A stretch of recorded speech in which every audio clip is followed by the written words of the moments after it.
The champagne bubbled mockingly in my glass as Mom's birthday toast turned into another lecture about my life choices.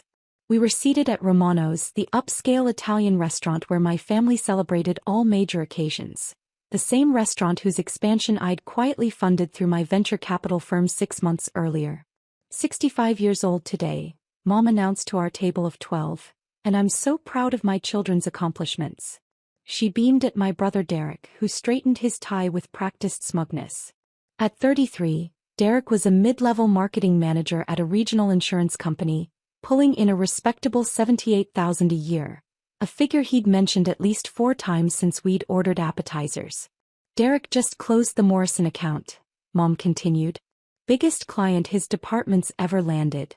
Real career growth, real stability. Derek nodded modestly while his wife Jennifer smiled adoringly. They'd driven here in their leased BMW, the monthly payments for which probably matched what I spent on coffee beans for my office. And then there's Sophia. Mom's voice shifted, taking on that patient tone reserved for discussing disappointing relatives. Still playing entrepreneur with her little business. The word little hit exactly as intended. I took a sip of the Dom Perignon I'd ordered for the table. A bottle that cost more than Derek's monthly car payment, and said nothing. It's not really a business though, is it? Aunt Carol chimed in from across the table. More like a hobby that pays for itself? Carol's husband Bob laughed. These kids today with their startups. Remember when people just got real jobs? I'd been running Innovate Tech Capital for 4 years, but to my family, it was Sophia's computer thing. They knew I worked from a home office, traveled frequently, and seemed to have flexible hours. In their minds, this translated to not a real job. I keep telling her to apply for positions at established companies, Dad added, cutting into his osso buco.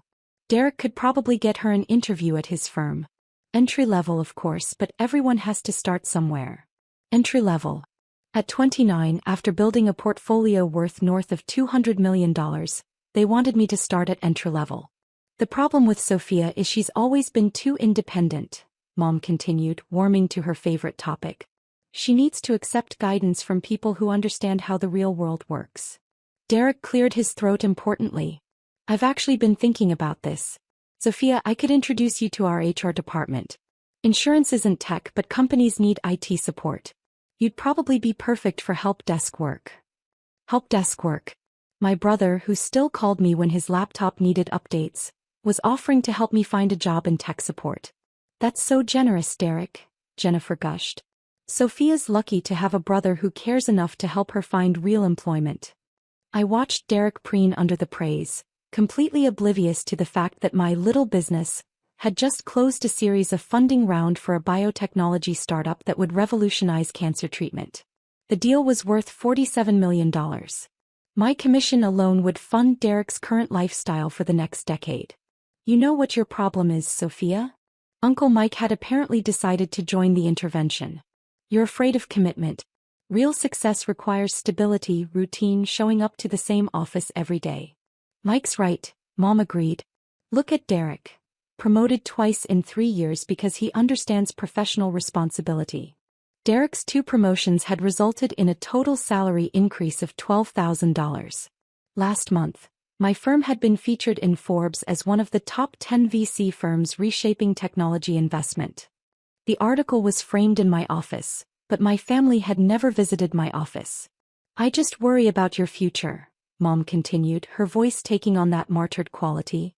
You're almost 30, Sophia. When are you going to stop pretending and build something real? Something real. Like the 7 companies I'd helped launch, 3 of which had gone public. Like the innovation fund I managed that had generated returns averaging 43% annually. Like the technology incubator program I'd established that had created over 300 jobs in emerging markets. Maybe it's time for some tough love, Derek suggested, leaning back in his chair with the confidence of someone who'd never risked anything more significant than a fantasy football league entry fee.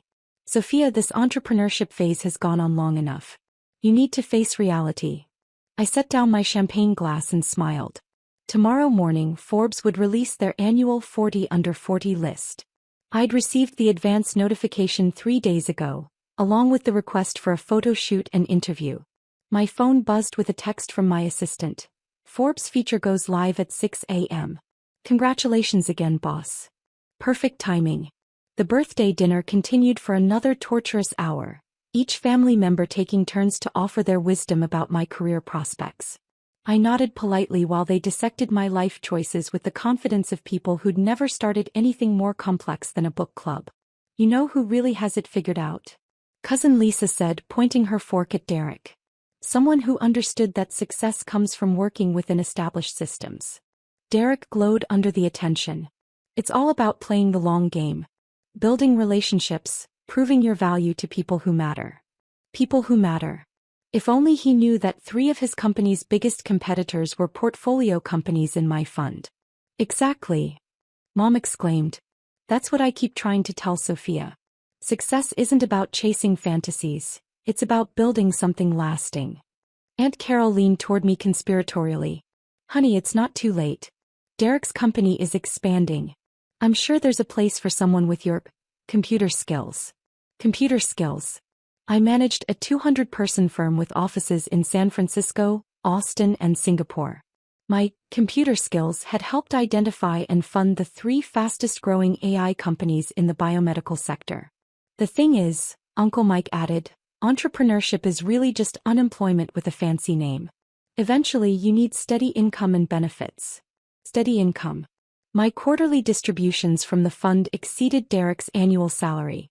My benefits package included a private jet membership and a medical concierge service that Derek's insurance company would consider fantasy. I read an article about this, Jennifer said, pulling out her phone. Most small businesses fail within 5 years. The statistics are really scary. She was probably reading about local businesses, bakeries, consulting firms, retail shops. She had no framework for understanding venture capital technology investment, or the difference between a lifestyle business and a growth fund. That's why established companies are safer, Dad said. Derek's got security, advancement opportunities, a clear path forward. Derek's clear path forward involved maybe making partner in his regional office sometime in the next decade, assuming his company didn't get acquired by one of the larger firms I'd been courting for my portfolio. Plus, there's respect, Mom added. When people ask what Derek does, he can give a clear answer. When they ask about Sophia, she gestured vaguely as if my career was too abstract for normal human comprehension. What do you tell people anyway? Lisa asked. When they ask what you do for work. I'd been dreading this question all evening. How do you explain venture capital to people who think entrepreneurship is a phase you grow out of? I invest in technology companies, I said simply. The table went quiet for a moment, processing this information through their limited understanding of business and finance. Like with your savings? Bob asked. As a hobby? Sort of like day trading? Jennifer suggested helpfully. Derek laughed. Sophia, you can't call playing the stock market a career. That's just gambling. Stock market. They thought I was sitting at my computer buying and selling shares like a retail investor with a Robinhood account. It's not really investing unless you have significant capital, Uncle Mike explained to the table. Real investment requires serious money. Serious money. My personal net worth had crossed 8 figures 18 months ago. The fund I managed controlled assets approaching $500 million. That's what I keep saying, Mom agreed. Sophia needs to focus on earning real money before she can think about investing it. Exactly, Derek said. First you build your career, establish your income, then maybe you can afford to play around with investments as a side hobby. A side hobby. Last week, I'd been invited to keynote a conference on emerging technologies and venture capital strategy. The speaking fee alone would have covered Derek's monthly mortgage payment. I think you should seriously consider Derek's offer, Dad said. A real job with real benefits. Stop this investment hobby and start building something substantial. My phone buzzed again. Another text from my assistant. CNN wants to interview you about the Forbes feature tomorrow. Should I confirm for 9 a.m.? I put the phone away without responding. Tomorrow morning, when the Forbes list went live, my family would discover exactly how substantial my hobby had become. You're right, I told Derek, raising my glass for a final toast. Tomorrow's going to be very educational about what constitutes real success. Derek smiled, completely missing the edge in my voice. That's the spirit, Sophia. Ready to join the real world. More ready than you can imagine. My phone started ringing at 5:47 a.m. The first call was from my publicist confirming the morning show appearances. The second was from a Bloomberg reporter wanting a quote about venture capital trends. By 6:15, my inbox had exploded with interview requests, congratulatory messages and collaboration proposals. Forbes had released their 40 under 40 list right on schedule. I was number 7. The article featured a full-page photo of me in my San Francisco office, standing in front of the wall displaying logos of our portfolio companies, brands that Derek probably used daily without realizing the connection.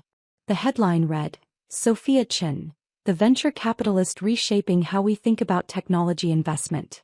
The accompanying article detailed my track record: 43 successful investments, 12 exits totaling over $800 million, 3 IPOs in the last 18 months alone.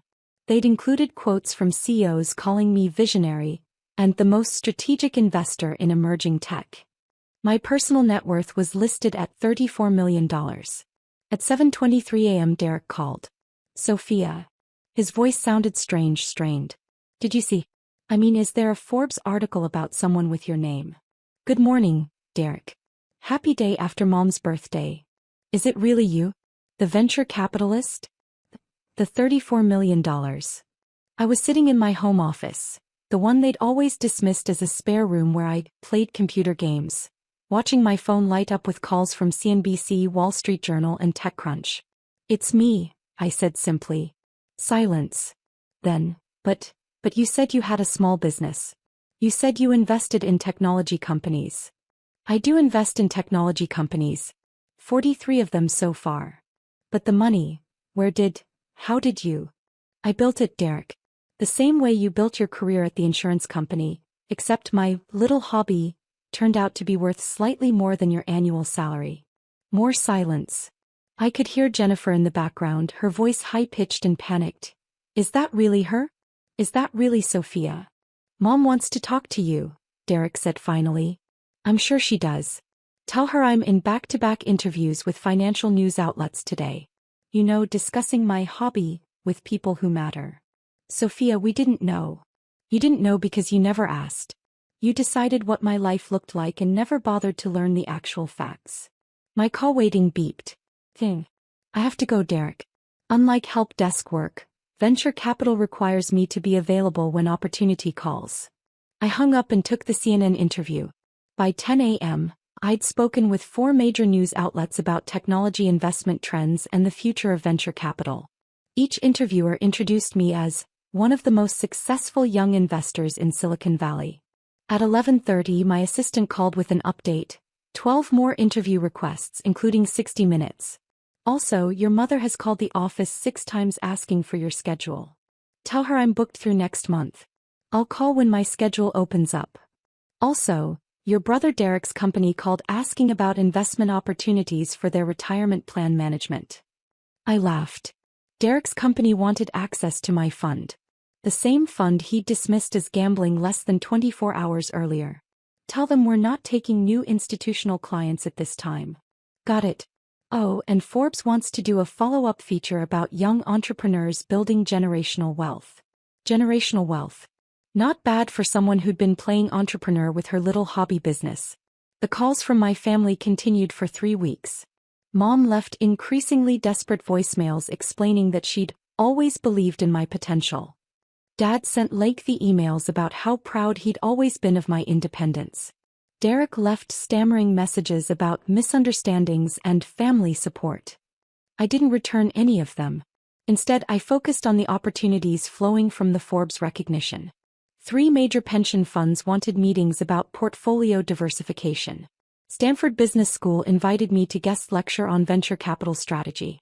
The President's Economic Advisory Council requested my input on technology innovation policy. The irony wasn't lost on me. The same week my family had offered to help me find entry-level work, the White House had asked for my expertise on economic policy.